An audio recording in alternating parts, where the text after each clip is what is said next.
आप सभी भाई बहनों का आध्यात्मिक ज्ञानात्मक चैनल की ब्रह्म मुहूर्त ज्ञान उपदेश कक्षा में एक बार फिर स्वागत है।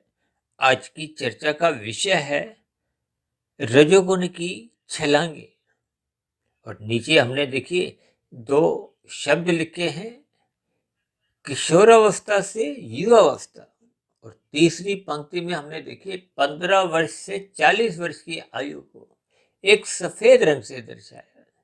देखिए ये कुछ कटु सच्चाइयां हैं जिनको हम प्रकृति के तीन गुणों की स्थितियों से, आपके हमारे तीन शरीर स्थूल शरीर, सूक्ष्म शरीर और कारण शरीर की स्थितियों से कुछ इस प्रकार जोड़कर समझ सकते हैं, ताकि हम सभी भाई बहनों का मिला हुआ जीवन यूं ही व्यर्थ ना जाए। क्योंकि शास्त्र तो बार बार समझाते हैं कि तमोगुण की निंदा करो, रजोगुण के प्रति उपेक्षा करो और सतोगुण की प्रशंसा करो।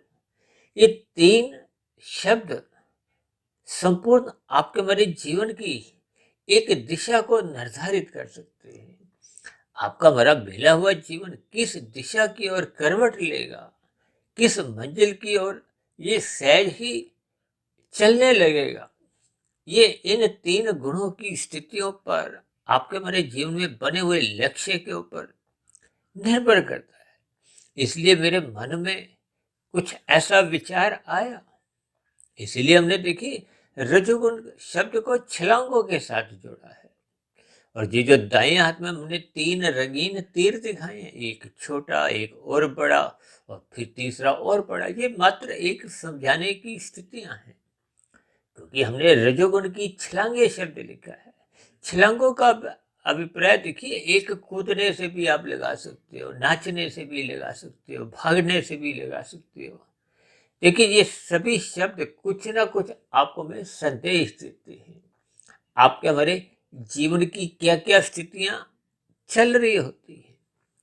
अक्सर ये 15 वर्ष के बाद की आयु और लगभग 40 वर्ष तक की आयु, अक्सर इसी आयु में ही आपके स्थूल शरीर की एक विशेष विकास होता है। देखिए ये जो विकास है ये स्थूल शरीर के स्तर की स्थिति है। अभी हम सूक्ष्म शरीर और कारण शरीर की कोई स्थितियों का जिक्र नहीं कर रहे, क्योंकि ये जो स्थितियां हैं किशोरावस्था या युवावस्था की, यानी कि ये तो स्थूल शरीर की स्थिति है। सूक्ष्म शरीर और कारण शरीर के साथ ये ऐसे शब्द इस्तेमाल नहीं होते कि मन अभी बूढ़ा है, जवान है। अक्सर साधारण शब्दों में कभी कभी कह दिया जाता है कि इंद्रियां बूढ़ी होती हैं, और हमने तो इसके ऊपर शायद एक वीडियो भी बनाया था, बूढ़ी इंद्रियां मन जवान। क्योंकि मन सदा जवान बना रहता है। ये सूक्ष्म स्तर की स्थितियां हैं, क्योंकि स्थूल शरीर का एक आकार है। माता के गर्भ में आपके मेरे स्थूल शरीर का एक निर्माण प्रक्रिया आरंभ होती है, और लगभग शास्त्र में कहा गया है कि ये प्रक्रिया 9 माह 9 दिन के आसपास समाप्त हो जाती है। और उसके बाद की स्थितियां तो आप और हम अपने जीवन में देखते ही हैं। एक शिशु की अवस्था है, और फिर शिशु काल से ऊपर की अवस्था बचपन अवस्था हम भली भांति परिचित ही हैं। हम सभी परिवारों में कहीं ना कहीं इन बच्चों की स्थितियां हम देखते ही हैं। और बचपन अवस्था समाप्त होने के बाद ये किशोरावस्था आरंभ हो जाती है। अक्सर किशोरावस्था में आपके हमारे स्थूल शरीर के स्तर पर विभिन्न प्रकार की परिवर्तन देखे जाते हैं, जो कि विशेष रूप से देखिए कामेंद्रियां इंद्रियों के स्तर पर देखे जाते हैं। ये सभी स्थितियां आपको हमें ज्ञान पूर्वक समझनी चाहिए। अक्सर कभी कभी माता पिता अपने बच्चे जो किशोरावस्था में पहुंच जाते हैं उन पर एक विशेष निगरानी रखते हैं, ताकि वो बिगड़ नहीं जाए। क्योंकि किशोरावस्था की स्थिति में अक्सर कभी कभी गलत संगत में बच्चे बिगड़ भी जाते हैं। यह बिगड़ने का अभिप्राय क्या है कि जब जब उसके जीवन में बुराइयां आने लगती हैं, यहाँ बुराइयों का अभिप्राय तामसी स्थितियों से है। अब शास्त्र तो देखिए 5 तामसी स्थितियों का बार बार जिक्र करते हैं। दूत कीड़ा, मदपान, स्त्री संग, हिंसा और अनीतिगत कार्यों से कमाए गए धन का। और ये सभी स्थितियां देखिए, कुछ ना कुछ इसमें ऐसी स्थितियां हैं जो किशोरावस्था से भी एक साधारण मनुष्य को छूने लगती है, प्रभावित करती है। इन सभी स्थितियों को आपको विज्ञान पूर्वक समझना चाहिए। और ये जो स्त्री पुरुष का जो एक आपसी आकर्षण है, इसको भी रजोगुण से जोड़ा गया। यानी कि किशोर अवस्था से ये जो हमने 40 वर्ष तक की जो एक आयु दिखाई है स्थूल शरीर की, इसमें ये रजोगुण की स्थितियां विशेष प्रधान रहती है। उससे पूर्व तमोगुण की प्रधानता होती है। देखिए, यूं तो आपके हमारे शरीर तामसी है, ये पृथ्वी जल अग्नि वायु आकाश के बने हैं। और इनके पीछे का जो 5 सूक्ष्म भूत हैं, गंध, रस, रूप, स्पर्श और शब्द, ये भी तामसी हैं। इनको तन्मात्रा भी कहा गया है, सूक्ष्म भूत भी कहा गया है, और विषय भोग की स्थितियां भी एक माना गया है। इन सभी स्थितियों को आपको में ज्ञान पूर्वक समझना चाहिए। यदि भोग दृष्टिकोण से हम इन स्थितियों को अपने जीवन में लेते हैं, तो आपके हमारे जीवन में भटकाव की स्थितियां आने की संभावना अधिक होती है। और ये जो युवावस्था में स्त्री पुरुष के आपसी आकर्षण की जो अभी हम बात कर रहे थे, इसीलिए शास्त्रों में ये जो 16 संस्कारों में एक विवाह का संस्कार युवावस्था की स्थिति में एक विशेष महत्व इसको दिया जाता है। क्योंकि गृहस्थ जीवन के कारण ही ये पूरे के पूरे संसार की जितनी भी क्रियाएं हैं, इसी के अंतर्गत ही विशेष रूप से आपको में दिखाई देती है। ये जो आज हमने 15 से 40 वर्ष की स्थिति को एक विशेष स्तर पर दिखाया, क्योंकि 40 वर्ष के बाद आपके बारे स्थूल शरीर के स्तर पर कुछ शिथिलताएं आरंभ होने लगती हैं, या यूं को कि पुरानी कोशिकाओं की अधिक एक मृत्यु होती है, नई कोशिकाएं उतनी बनती नहीं है, या यूं को कि उसके बाद प्रौढ़ अवस्था की स्थिति, फिर वृद्धावस्था की स्थितियां आपके बारे स्थूल शरीर के स्तर पर दिखने लगती है। ये बहुत ही देखिए व्यवहारिक स्थिति है। हमारा मुख्य केंद्र क्या है कि ये जो रजोगुण की छलांगे इस उम्र के बीच में अक्सर आंखों में दिखाई देती है, मनुष्य के भोग विषय बिगड़ने लगते हैं। इसीलिए भगवान श्री कृष्ण जी ने आपके बड़े स्थूल शरीर के स्तर पर जो 5 भोग्य विषय हैं, 5 ज्ञानेंद्रियां हैं, क्योंकि स्थूल शरीर की जो 5 गोलके ज्ञानेंद्रिय रूप में है, वो तो नाक, जिह्वा, आंख, त्वचा, कान है। और इसी तरह 5 कर्मेंद्रियां, हाथ, पैर, वाणी, लिंग, गुद है। 5 ज्ञानेंद्रियों द्वारा हम भोग विषयों का सुख भोगते हैं। और हाथ, पैर, वाणी, लिंग, गुदा, ये कर्मेंद्रिय हैं जिनके द्वारा हम कर्म करते हैं। शास्त्रों में ये करो, ये मत करो, इसका मूल उपदेश दिया। गीता में भी भगवान श्री कृष्ण जी ने आपके हमारे ज्ञानेंद्रियों के ऊपर जो मन की स्थिति है, बुद्धि की स्थिति है, यानी कि बुद्धि की लगाम द्वारा ये मन को नियंत्रित किया गया है। और मन क्योंकि महाइंद्रिय है, 5 ज्ञानेंद्रियां और 5 कर्मेंद्रियां, इनके ऊपर मन की ही एक विशेष स्थिति है। और मन के ऊपर बुद्धि तत्व है। बुद्धि को ही देखिए सही गलत की पहचान होती है। मन को उतने स्तर पर सही गलत की पहचान नहीं होती। जी जो अभी हमने कहा ना, मन सदा जवान बने रहता है, इसका अभिप्राय ये है कि मन की भोग्य विषयों में अनादि काल से रुचि देखी गई है। इसलिए शास्त्रों में भी बार बार इस बात को जोर देकर कहा गया कि मन ही बंधन का कारण है और मन ही मोक्ष का कारण है। बंधन किसका है? तमोगुण और रजोगुण की स्थितियों का। ये प्रकृति के जो 2 गुण हैं, तमोगुण और रजोगुण, ये बंधनदायक है, जबकि सत्वगुण को एक मुक्तिदायक गुण से समझाया गया। इसलिए तो कहते हैं सत्संग करो, ज्ञान में स्थिति में रहो, सत्वगुण का संग करो, ब्रह्म मुहूर्त में उठो। ये जो हमारी प्रतिदिन की चर्चाओं में इन सभी स्थितियों पर जो जो शब्द हम बार बार जोर देकर कहते हैं, ये शास्त्र भी बार बार कहते हैं रजोगुण की उपेक्षा करो। ये उपेक्षा और छलांगे तो दोनों ही विपरीत शब्द हैं। जब हम छलांगों की बात करते हैं तो इसका अभिप्राय अमर्यादित विषय भोग है। आवारागर्दी की स्थितियों से भी आप इस बात को जोड़ सकते हो। यानी कि ये जो कलयुग की 5 स्थितियां, धूत, कीड़ा, मदपान, स्त्री संग, हिंसा और अनीतिगत कार्यों से कमाए गए धन। कलयुग में तो इन 5 स्थितियों में मनुष्य अक्सर घूमता फिरता नजर आता है। तो ये आपके बड़े रजोगुण की छलांगे हैं। आज संसार में कुछ ऐसी स्थितियां भी देखने को आई हैं कि मनुष्य कितना लाखों करोड़ों अरबों रुपए एक यूं ही अनीतिगत कार्यों से कमाता हुआ पकड़े जाते हैं। और कुछ दिन पहले तो देखिए अखबारों में, एक समाचारों में भी कुछ ऐसी ही स्थितियां पढ़ने में, सुनने में आई है कि आयकर विभाग द्वारा जो रेड मारी गई है, 200, 250, 300, 300 करोड़ कुछ काला धन प्राप्त हुआ है। तो ये सभी स्थितियां बिगड़े हुए रजोगुण के कारण। देखिए जब रजोगुण बिगड़ता है तो मनुष्य गिरता कहाँ है? तमोगुण में। और जब जब हम अनीतिगत कार्य करते हैं तो फिर ये सभी अनीतिगत कार्य कानून के अंतर्गत तो अपराध माने ही जाते हैं। शास्त्रों के अनुसार भी ये निषेध कर्म मानेगी। जैसे कानून का उल्लंघन करने पे आपका हमारा अपराध जब सिद्ध हो जाता है तो आपको हमें सजा मिलती है, दंड मिलता है, जेल में एक सजा के रूप में आपको हमें रखा जाता है।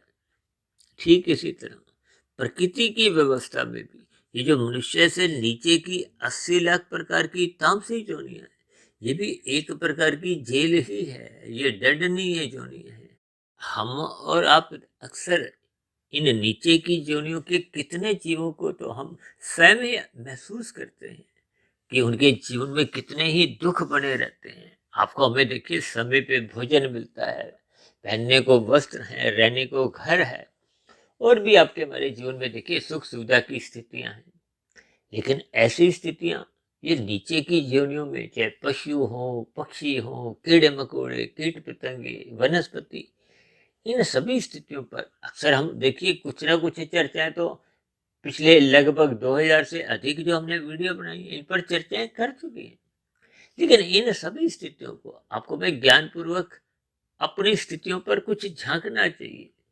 विशेष रूप से देखिए ये किशोर अवस्था से युवा अवस्था की जो एक 15 से 40 वर्ष की आयु को हमने जो आज सफेद रंग से दर्शाया है, ताकि हम इस पर थोड़ा चिंतन करें। देखिए जब हम सफेद रंग से कोई स्थितियों पर प्रकाश डालते हैं तो उस पर चिंतन करना चाहिए, रुकना चाहिए, क्योंकि ये सभी स्थितियां आपका हमारा एक विशेष महत्व रखती है। जैसे शास्त्रों में बार बार कहा गया है, सत्वगुण की प्रशंसा करो।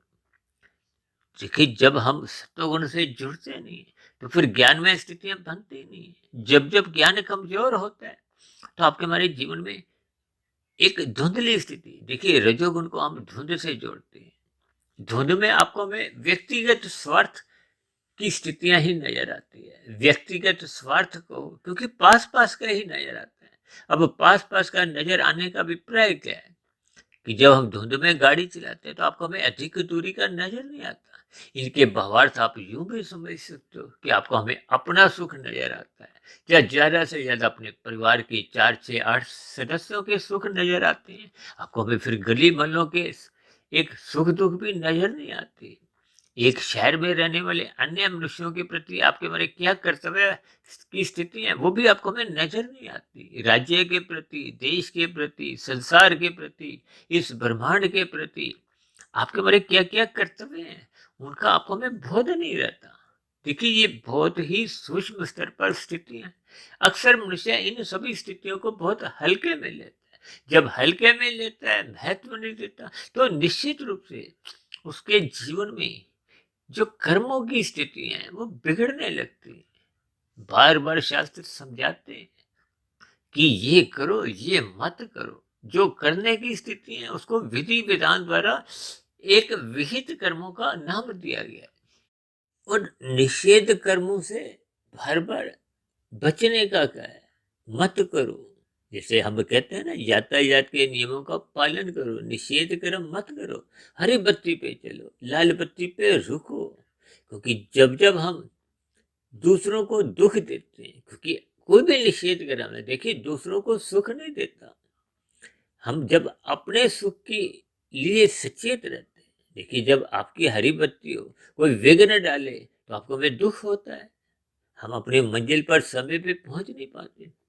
ठीक इसी तरह जब हम दूसरों की हरी बत्ती में दुख उत्पन्न करते हैं तो आपका मरा फिर चिल्लाने कटता है। देखिए यहाँ के चिल्लाने से यदि मनुष्य बच भी जाता है, परमात्मा के यहाँ प्रकृति की अदालत में ये कर्मफल सिद्धांत के अंतर्गत आज तक कोई भी मनुष्य बच नहीं पाया। यदि बच पाया होता तो ये नीचे की जो 80 लाख प्रकार की जोनियां जिनका बार बार जिक्र करते रहते हैं, इन सभी जोनियों की जो स्थितियां हैं, ये भी अपने मनुष्य जोनि में किए गए अमर्यादित विषय भोगों के कारण कहो, दूसरों को पीड़ा देने के अंतर्गत कहो, यानी कि जब जब उनके जीवन में भी देखिए नीचे की जोनियों का जितने भी जीव हैं, ये भी कभी ना कभी अपने जीवन में मनुष्य जोनि में थे। लाखों करोड़ों अरबों खरबों कब की देखिए, जब जब मनुष्य जोनि में आपका हमारा कर्माशय बिगड़ता है, क्योंकि जब रजोगुण में छलांगे लगने लगती है तो फिर वो सही गलत की पहचान नहीं रहती, क्योंकि मनुष्य प्रमाद में आने लगता है। प्रमाद में देखिए सही गलत की पहचान धुंधली पड़ने लगती है, तो फिर ऐसी स्थितियों में मनुष्य तमोगुण में गिरने लगता है। और तमोगुण में गिरता हुआ कब मनुष्य कितने पाप कर्म करता हुआ अपना कर्माशय बिगाड़ लेता है, मनुष्य को इसका बोध नहीं रहता। बोध इसलिए नहीं रहता क्योंकि ज्ञान की न्यूनता है, प्रकाश की न्यूनता है। जैसे तन को देखिए अंधकार में कुछ नजर नहीं आता, इसी तरह जब मन के भीतर अज्ञानता होती है, बुद्धि सात्विक होती नहीं है। देखिए ये त्रिगुणात्मक माया है, सात्विक राशि और तामसिक स्थितियां। अक्सर हम बार बार इन 3 स्थितियों पर जिक्र करते हैं। देखिए जब राशि स्थितियां होती हैं तो आपका हमारा धुंधला ज्ञान होता है, और तामसिक स्थितियों में तो ज्ञान होता ही नहीं, यानी कि अज्ञानता में जैसे तन अंधकार में ठोकरे खाता है, ठीक अज्ञानता जब मन के स्तर पर होती है, यानी जब बुद्धि राजसी या तामसी होती है, तो फिर ऐसी स्थितियों में कब मनुष्य कितने पाप कर्म करता रहता है, मनुष्य को इसका बोध नहीं रहता। इसलिए तो बार बार कहा जाता है धर्म को प्रथम स्थान पे रखो। ये जो 4 पुरुषार्थ धर्म अर्थ काम मोक्ष शास्त्रों में समझाएगी, ये अर्थ का विपर्य धन कमाने से है। अक्सर इस किशोरावस्था से युवावस्था की जो एक स्थितियां हैं, विशेष रूप से देखिए युवावस्था में मनुष्य धन के लिए कितना अधिक भागता है। तो के 4 बनाओ, 4 के 40 बनाओ, 40 के फिर 4,000, 4 लाख, 4 करोड़। वो फिर स्थितियां बिगड़ने लगती, धर्म की मर्यादाएं टूटने लगती। ये जो हम बार बार कहते हैं पुरुषार्थ करो लाभ के लिए, लोभ से बचो।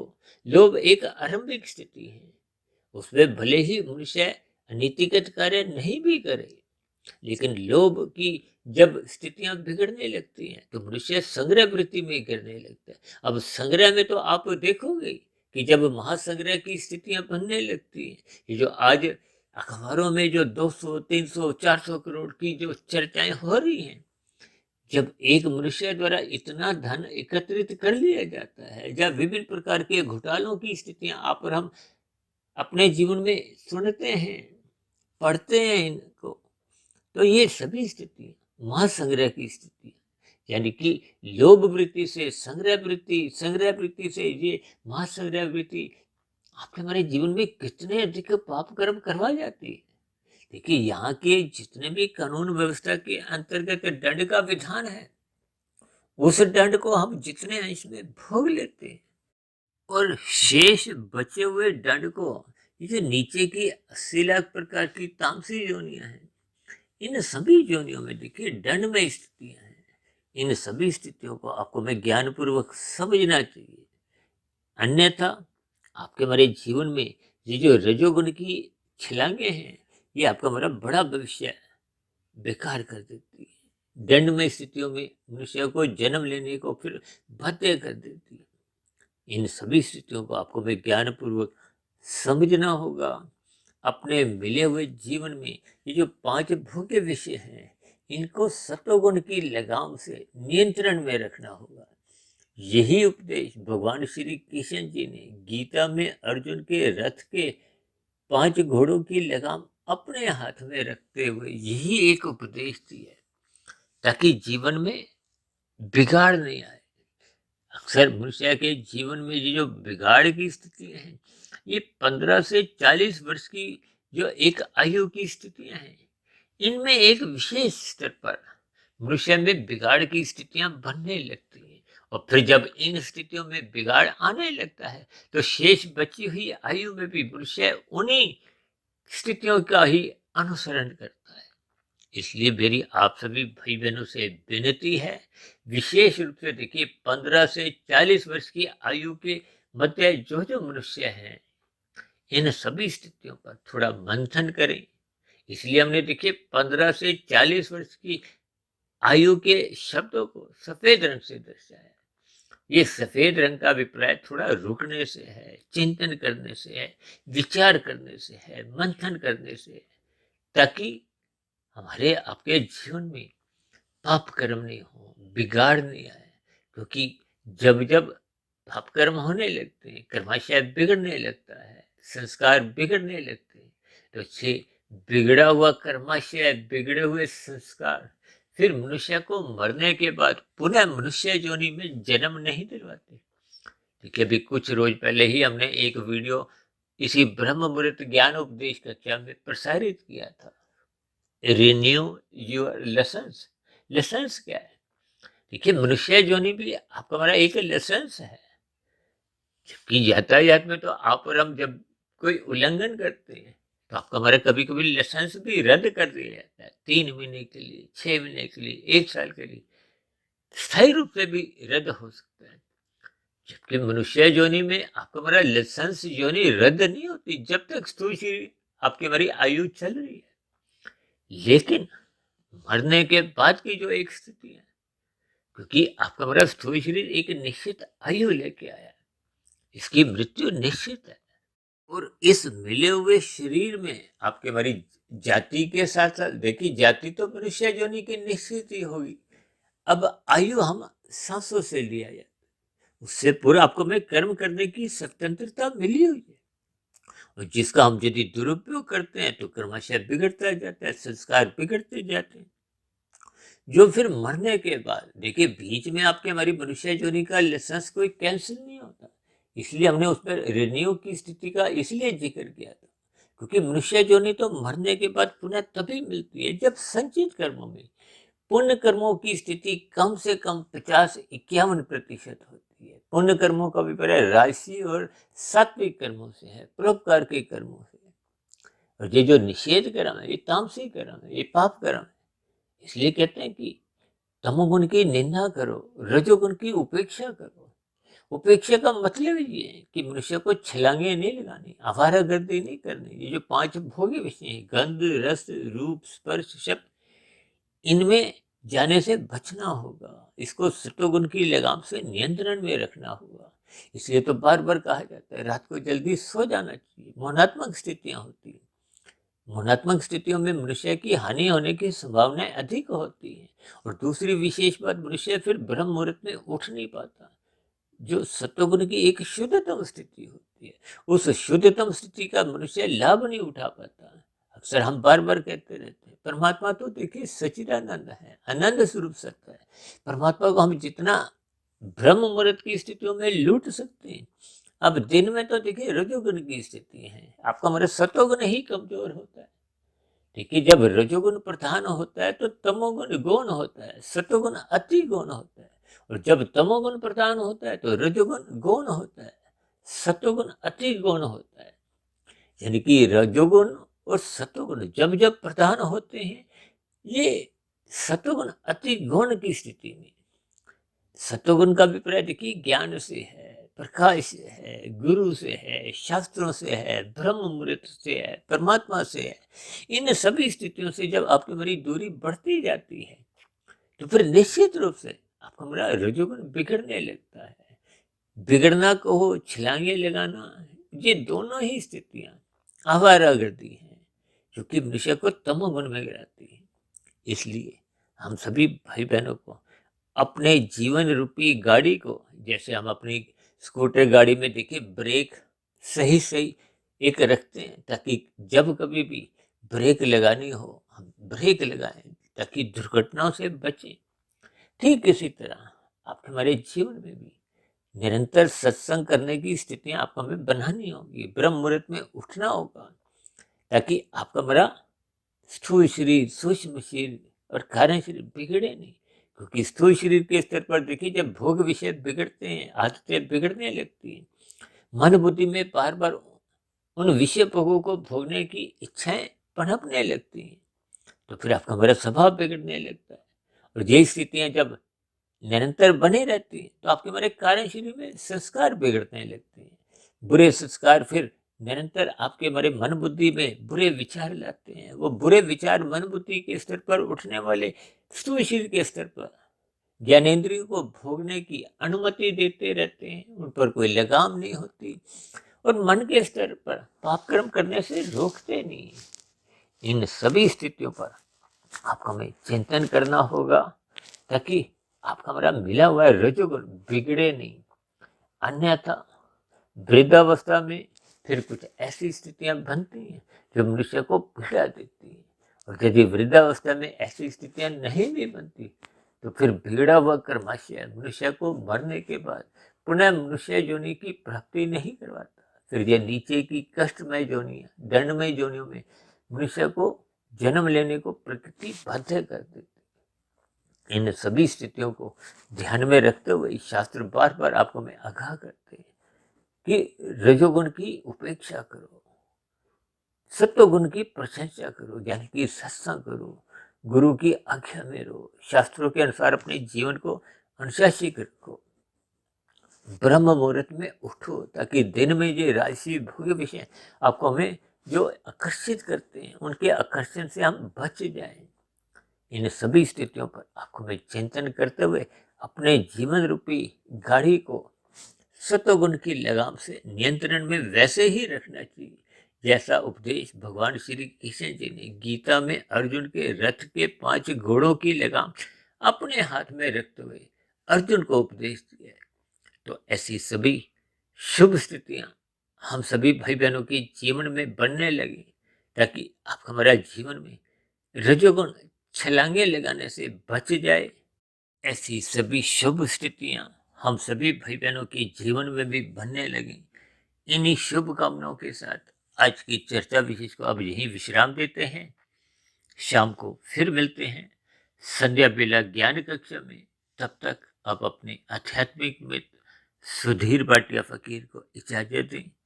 फिर भी वीडियो संबंधित आपके मन में कोई प्रश्न उठ रहे हो, कोई मेरी कही गई बातें आपको आपत्तिजनक लगती हो, तर्क संगत लगती नहीं हो, आधी अधूरी लगती हो, तो आपके प्रश्नों के साथ साथ आपकी आपत्तियों का, शिकायतों का नीचे दी गई कमेंट्स बॉक्स पर सदा ही स्वागत है। और यदि बनी हुई वीडियो आपको प्रेरणादायक लगती हो, आपके जीवन में सकारात्मक स्थितियां बनने लगी हो, तो मेरी आप सभी भाई बहनों से विनती है कि इन सात्विक वीडियो को आप अधिक से अधिक भाई बहनों में शेयर करते हुए समाज में सत्वगुणी वातावरण बनाने में अपना अपना सहयोग दें ताकि समाज में संघर्ष की स्थितियां, लड़ाई झगड़े की स्थितियां समाप्त हो, समाज में भाईचारे का वातावरण बने ताकि हम सभी भाई बहनों का सुखमय जीवन बीते। अब चर्चा विशेष को यही विराम देते हैं। इस चर्चा विशेष को ध्यानपूर्वक, धैर्यपूर्वक सुनने के लिए आप सभी भाई बहनों का बहुत बहुत धन्यवाद।